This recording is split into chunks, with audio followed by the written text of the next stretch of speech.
Hei, minun nimeni on Aki Karihtala ja olen Kansainvälisen Sauvakäyliiton presidentti. Aion teille nyt demonstroida kieliposkessa niin sanotusti hieman erilaisia virheellisiä sauvakäylytekniikoita, mitä olen vuosien varrella nähnyt. Ja ensimmäisenä sauvojen ulkoilutus. Ja seuraavaksi väärä vuorotahti.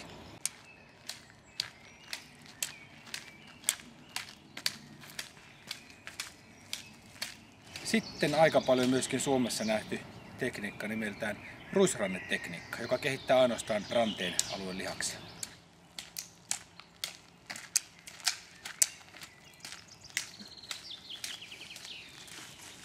Seuraavaksi esittelen sauvahiihtotekniikan, jossa nähtäisiin ajatuksena on se, että alla on luistavat sukset ja sauvoilla työnnellään paljon harvempaa kuin vuorotahdissa.